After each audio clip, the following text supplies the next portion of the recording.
Hi, and good morning, all the Yankee fans in New York. My name is Mick Kelleher. I'm the infield first base coach for the New York Yankees.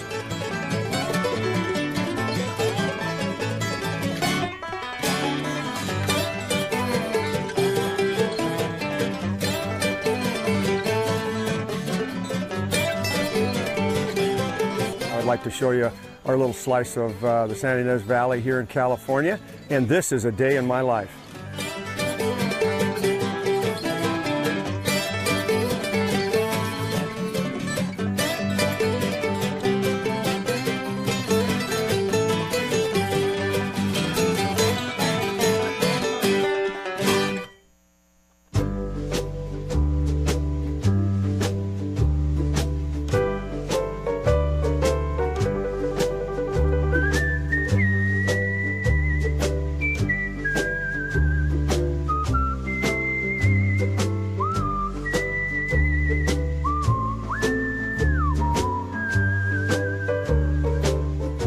Follow me, we'll go into the house, and over here on the left-hand side, first of all, is our laundry room and guest house.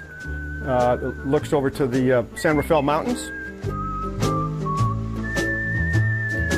And here's our front door coming into the dining room. The house is a Mediterranean house that was built back in 1929. It's really a unique location. It's got a wonderful climate. This is our kitchen. And this is where my wife does all the good cooking. And this is our sunroom where we enjoy our breakfasts, and the sun comes up over the hill over here, over Buttonwood vineyards and farms over here. My office is in here, and this is where I do my paperwork and keep some memorabilia and some baseballs and just some things that have they're dear to me over the years. I happen to win 2 silver gloves, Rawlings Silver Glove Awards when I was in the minor leagues on my journey to the big leagues. Here's a Robbie Cano bat from last season, 2011. This is a Derek Jeter 3000 bat that Jeet signed for all the team members last season.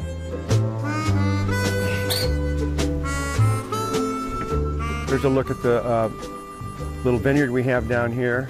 Jose's trimming up. It's time to trim up the vines. And our swimming pond is over to the right. That's a nice cool place in the summertime when it gets hot. We're just going to leave the house behind, and we're going to walk down the driveway and head to my wife's art studio right down here. You can see some of her artwork. I help her. She supports me during the baseball season for 8 or 9 months a year, and has for, well, we've been married 41 years. So when we come home in the winter time, that's when she really gets back into her artwork. I grabbed the cowbell for Betsy B, our cow. She loves to eat. That's all she does is eat. Let her know I'm coming down the driveway with her slop bucket. We got Betsy about 6 years ago. A friend of ours has a ranch on the Santa Barbara side of the coastal mountains, because we had 2.5 acres up here that needed to be taken care of because the grass grows and it needs to be either weed whacked or somebody needs to eat it down. So we thought, well, this would be great. It'd be a perfect place for a young calf. But we never had her bred, so she doesn't produce milk. But if we did have her bred, then she would be producing milk, and then I'd have to milk her, and I'm not quite there yet. And the llamas are, well, they're almost 18 years old, so they forage and they eat like our cow does up there. And now they want to eat right now. Look at them. Here we go. Man. And Billie Holiday's over here on the right. She's a female. And this is Winslow Homer. We named him after my wife's favorite watercolor artist.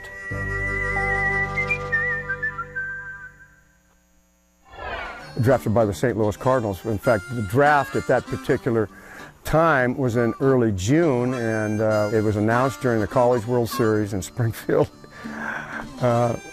Missouri. I was the first player picked out of the state of Washington. So yeah, that was a complete surprise, and I was tickled to death. It's just a battle. You just keep working because, you if you don't play well, you're not going to be there. So anyway, that's how it all started. You're working your way through the minor leagues and be in the right spot and play well at the right time, and you got a shot.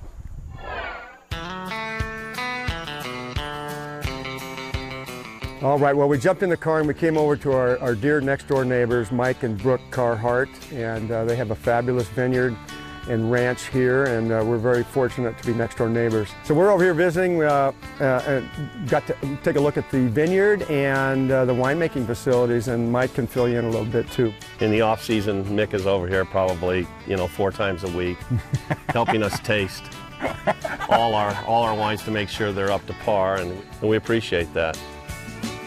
Carhart Vineyard Farm's about 13 acres. We grow 6 different varieties, from Grenache and Petit Syrah to Merlot and Syrah and Sangiovese and Sauvignon Blanc.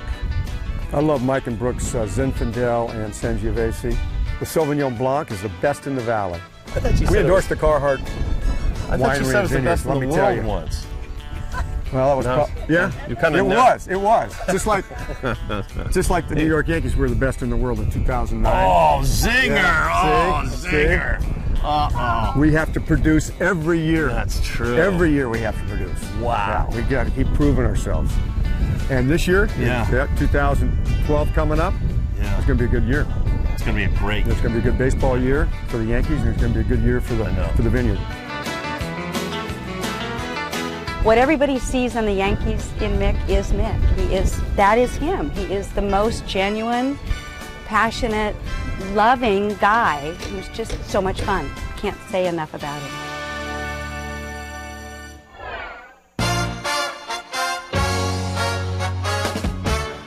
It's time for some exercise, and this is part of my schedule during the week. I usually play 3 or 4 times a week, and this is the Alisal Guest Tennis Ranch.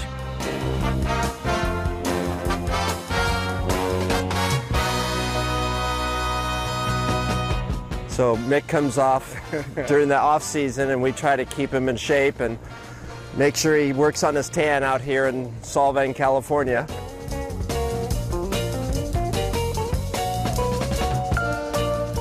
Well, he's a team player, most of all, and when he comes out to the club, he doesn't mind playing with some intermediate people or beginners, so whatever court I put on, Mick has a good time. He hates to lose. Like most good athletes, it's hard to lose, and if he does lose a set, it takes him about an hour to get over it, but then he's good the next week.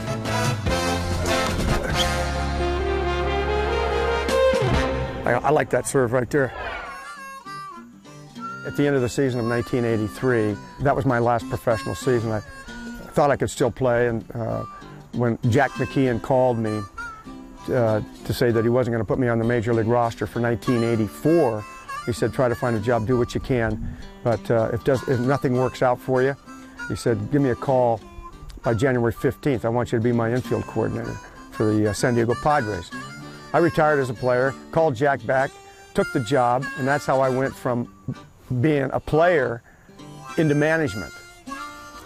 After the Yankees fired the staff, after the '95 season, they hired Joe Torre, and Billy Connors was there, and Joe was putting a staff together, and I got a call from Billy Connors and said, Killer, would you be interested in coming over to the New York Yankees? That's how I eventually left them, the Milwaukee Brewers, and came over to the Yankees October 1st of 1995.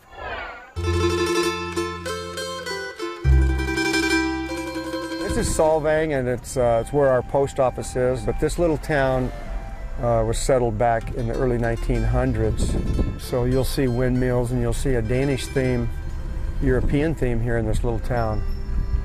The shops and the parks and the names. There's we got the Petersons and the Jacobsons, and we're heading over to Ballard Canyon Road, and we're going to go to Rick and Lee's and check in on him, see what he's doing today.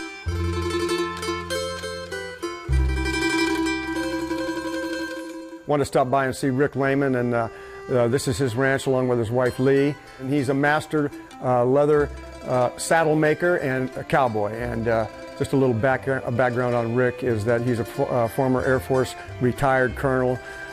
He is one great individual, and He is a dear friend of ours. And so besides to see what he is making today and what he's doing, we had to come by and get Skidmore's Leather Cream, which we endorsed by the New York Yankees, of course, the coaching staff that we use for all leather goods in spring training and New York. So as Mick said, I'm Rick Lehman, and I'm a saddle maker, leather crafter, and part-time cowboy. And what we're going to look at today is the saddle shop, where we build custom saddles, and we only do custom saddles, and some other things we build, basically all around cowboy gear.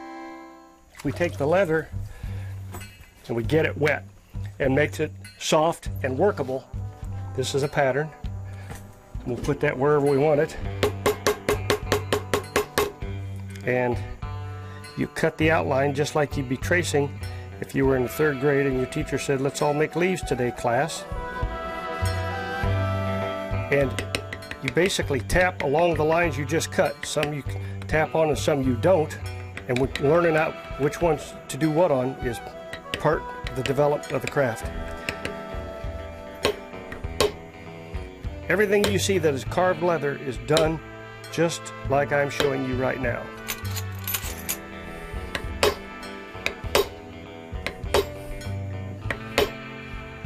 And there's your finished leaf.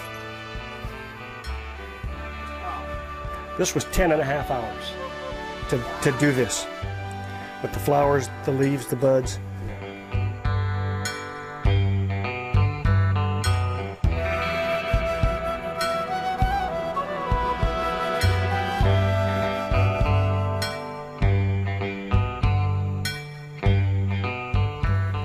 I'm Mick Kelleher, and this is a day in my life. It's hard to say what a cowboy is, but no matter who he is, whether he wears a flat hat or a cattleman's crease, or whether he wears a wild rag or a bandana, there's one thing about cowboy, and that is honesty, integrity, and doesn't know how to quit. That's Mick. Let's switch right here, come on. Swear to get one. Average arm at center, right, below average and left. Well, I'm the infield coach, first base coach, so primarily my job is infield, and that's to teach and work with our major league infielders to keep them on their toes and to keep them as sharp and as good as they possibly can be. Our infielders are fabulous. They work, they're smart, and they're receptive. That's the big job, is the infield work. That's where the bulk of my time is spent. And now once the game starts, yeah, I'm the first base coach, right? And I coach first, but that's just the end game. And that's what I do. Talking about our major league infield, and we have a good one, probably the best that's ever been assembled in my opinion. You know, with Alex Rodriguez at third base, some of his characteristics are, you know, he's such a smart player. He's inside baseball. I mean, he thinks baseball, he sleeps baseball. You can't outwork the guy. So he's a plus. Great hands, great arm. You know, no wonder he's so good. Derek Jeter at short, you know,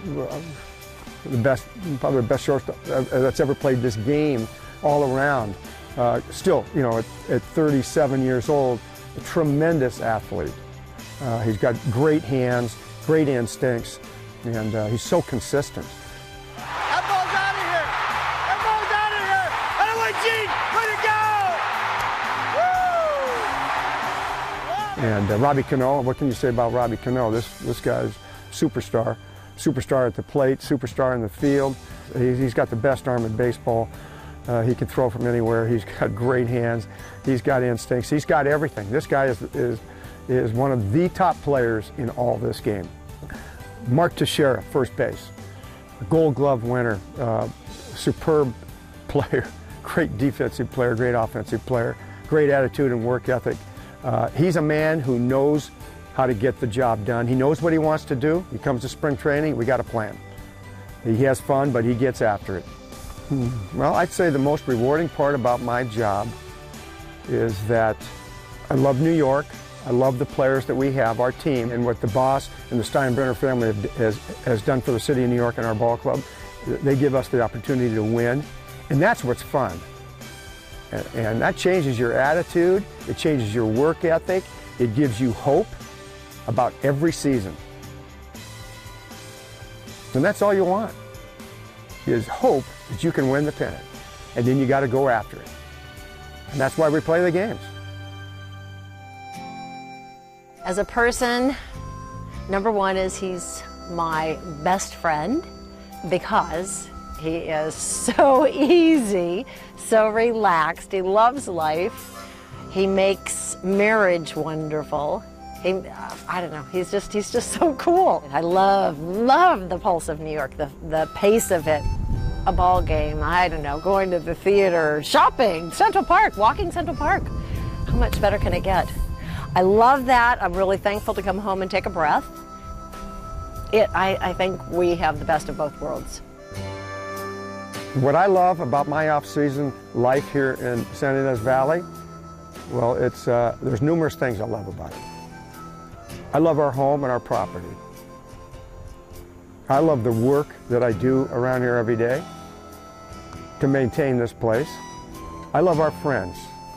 We got some of the greatest friends. You met some of them today. And, they mean a lot to us, Renee and I. And you know, that's what I love. I love coming home. I love New York. I love the vibrant city and all the action that we have in New York. It's fabulous. Wouldn't change that for anything. But this life here is completely a 180 difference, and I think you got an idea what it's like here today. And it's a typical day. This is what happens here.